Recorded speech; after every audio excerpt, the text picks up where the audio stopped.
Bienvenue dans le vestiaire avec Nicolas Saint-Pierre. Notre prochain invité, pour moi, fait partie, au moment où on se parle, des candidats au titre d'entraîneur de l'année parce que l'équipe performe vraiment au-delà des attentes. Et c'est une équipe qui semble déjà avoir trouvé ses atomes crochus, alors que d'autres est encore à la période des essais. Bref, je vais arrêter d'y envoyer des fleurs parce que je veux lui parler. L'entraîneur-chef des Olympiques de Gatineau, Alexis Loiseau, qui nous attend. Alexis, tout d'abord, coach, merci d'avoir accepté l'invitation. Je commencerai de même en te mettant tout de suite dans les candidats pour le titre d'entraîneur de l'année. Mais c'est quand... Non, mais c'est quand même pour exprimer un peu la situation qui est totalement à l'opposé de l'an dernier, alors qu'il y a eu de la tourmente, puis tous les membres de l'organisation ont dû faire leur place. Mais cette année, force est d'admettre que toi en premier et toute l'équipe, vous avez trouvé votre place et vous avez trouvé votre aire d'aller, là. Non, exact. Je pense que ça a été une saison très difficile pour plein de raisons l'année passée. Puis tout le monde qui était un petit peu de près ou de loin dans la situation il l'a vécu. Puis on a traversé ça ensemble. Puis cette année, ben écoute, on a d'autres défis, c'est certain, mais je pense que le début de saison était très important. Puis en général, là, j'aime comment on a débuté notre saison. Comment ça a été formateur personnellement l'an dernier pour mieux t'outiller pour cette année? Ben écoute, c'était une première année comme entraîneur-chef pour moi l'année passée. Fait que c'est certain qu'il y avait plein de choses que j'avais jamais vraiment vécu. Puis tu te remets en question régulièrement, ça c'est certain. Et quand ça va bien, tu te remets en question. Fait que quand ça va mal, c'est certain que tu te remets encore plus en question. Puis je pense que le plus gros défi, puis la plus grosse chose pour moi, c'était vraiment de pratiquer qu'est-ce que je demandais aux joueurs, puis de continuer de venir à l'aréna, puis continuer de croire en qu'est-ce que je faisais, puis de qu'est-ce que je demandais, puis trouver des solutions, puis tu sais, que ça aille bien, que ça aille moins bien, c'est de continuer à s'améliorer, puis c'est exactement ce que je demandais aux joueurs. Fait que je pense que c'était facile pour moi de faire qu'est-ce que je demandais, justement. En ce moment, une fiche de 8-7-0-0, 16 points. Vous êtes en ce moment là, en 15 matchs dans une très bonne position dans votre classement. Vous performez et même s'il y avait des questionnements, à savoir la jeunesse justement de votre attaque, si on revient un peu plus près de votre fin de semaine en Abitibi, vous avez quand même eu un bon départ contre Val-d'Or. Ça a été un petit peu plus difficile contre Rouyn. Est-ce que je me trompe en disant que peut-être l'énergie a manqué dans le match numéro 2 pour vous autres?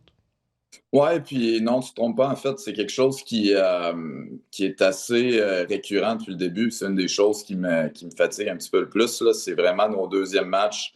On a de la difficulté à retrouver le même niveau d'intensité, le même niveau de concentration. Puis je comprends tu sais, le fait que, OK, oui, il peut y avoir un petit peu un manque de maturité là-dedans, ou oui, de la jeunesse, mais je pense qu'on a des gars assez intelligent, puis on est assez bonne équipe pour être capable de mieux performer dans ces deuxièmes matchs-là. Puis c'est vraiment la constance qu'on cherche présentement. Puis c'est, je te dirais, probablement la plus grosse affaire là, depuis le début de la saison, ça. Puis l'indiscipline là, qui nous fait mal dans plusieurs matchs.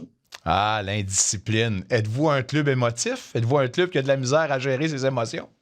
Ben, écoute, je te dirais, oui, il y a des punitions que c'est ça, tu sais, il y a beaucoup de punitions qui sont avec le bâton, des punitions en zone offensive, des décisions des fois que tu te demandes un petit peu, OK, puis peut-être que ça a en lien avec justement l'émotion, puis des fois, oui, la maturité peut avoir le dos large un petit peu, mais c'est quelque chose qui, je pense qu'on se tire souvent dans le pied, puis tu sais, on parle du match à Rouyn-Noranda le samedi, mais nos 8 pénalités la veille à Val-d'Or a fait qu'on a surutilisé des gars. Ça a fait que ça a été un match probablement beaucoup plus serré que ce que ça aurait dû l'être. Fait que c'est certain que ça vient gruger puis ça vient impacter le match du lendemain aussi. Êtes-vous, quand vous vous asseyez l'organisation autour d'une bonne petite frette après une bonne semaine de travail, la chose, quand vous dites là, depuis le début de la campagne, là, des questionnements et tout ça, la chose sur laquelle vous êtes le plus fier, que vous avez accompli en tant qu'organisation, ça serait quoi?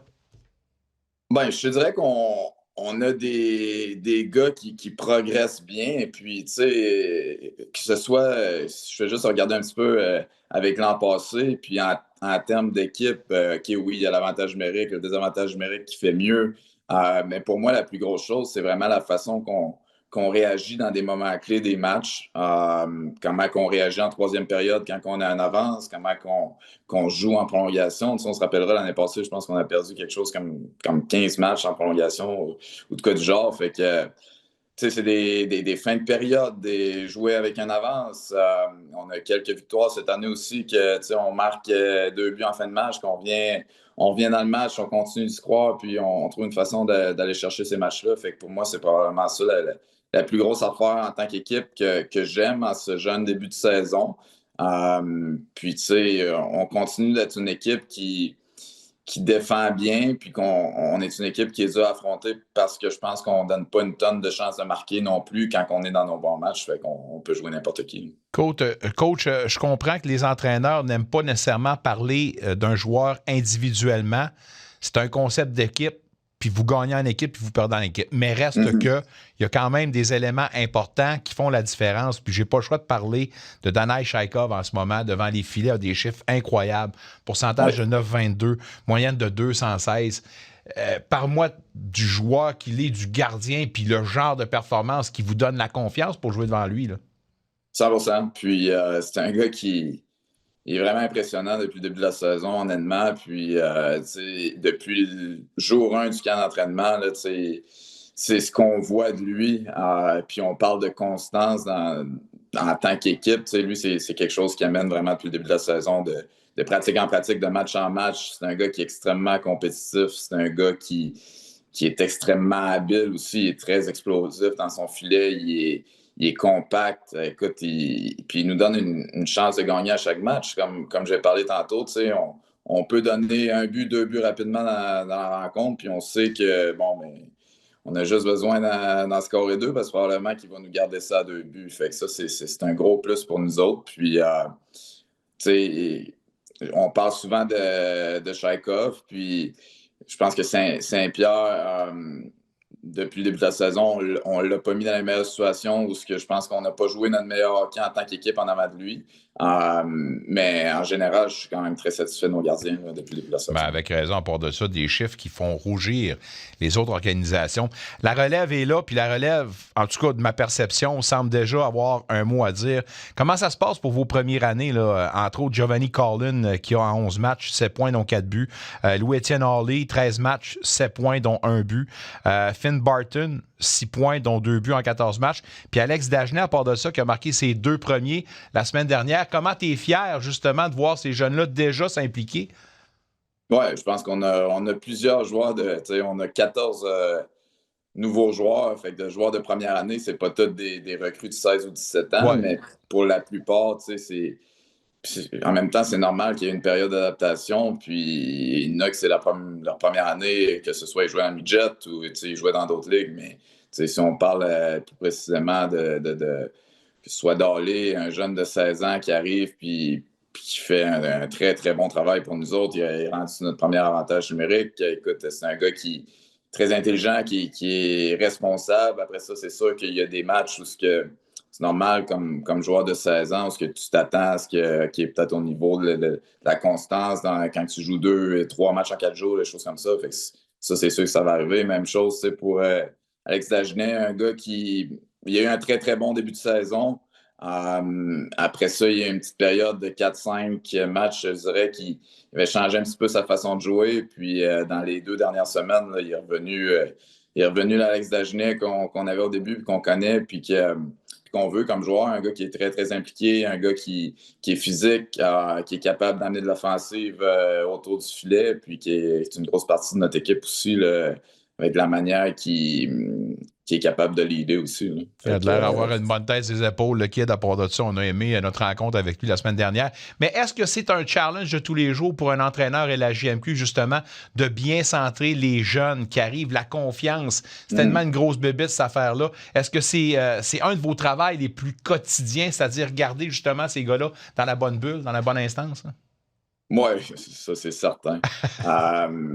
Écoute, c'est une année junior, ça apporte tout plein de défis, tout plein de challenges pour des gars de 16 à 20 ans. Puis peu importe c'est quoi les raisons, ça peut être un gars qui c'est son année de repêchage, ça peut être un gars qui a eu une moins bonne saison l'année passée qui veut rebondir, ça peut être un joueur de 20 ans que là, il se demandent qu'est-ce qu'il va faire l'année prochaine, des choses comme ça. Fait qu'ils ont tous des challenges différents. Puis pour nous autres, c'est vraiment d'essayer de assister le mieux là-dedans possible. Je veux dire, oui, on peut se servir un peu de notre expérience aussi. On peut, que ce soit comme joueur, comme coach, mais on veut vraiment les aider le plus possible. Puis c'est en retour, nous autres, ce qu'on demande, c'est des gars qui sont commis à l'équipe puis qui veulent aider l'équipe le plus possible. Votre challenge, il y en a un gros contre l'Armada en fin de semaine. On la place-tu dans les matchs baromètres, celle-là? Puis quoi que ça représente comme défi pour vous autres?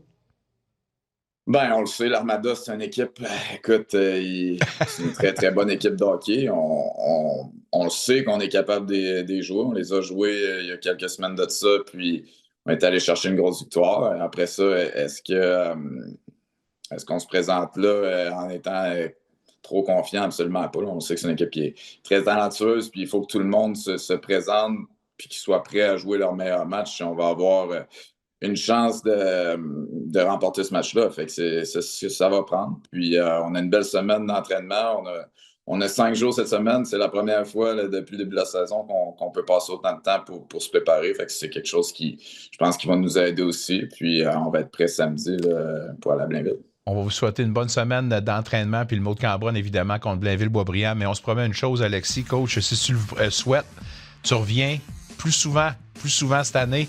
Il faut se parler parce que des conversations très intéressantes. Merci beaucoup, coach. À très bientôt. Merci beaucoup. Salut. Bye-bye. Alexis Loiseau, mesdames, messieurs. Un retour sportif 100% local dans le vestiaire avec Nicolas Saint-Pierre.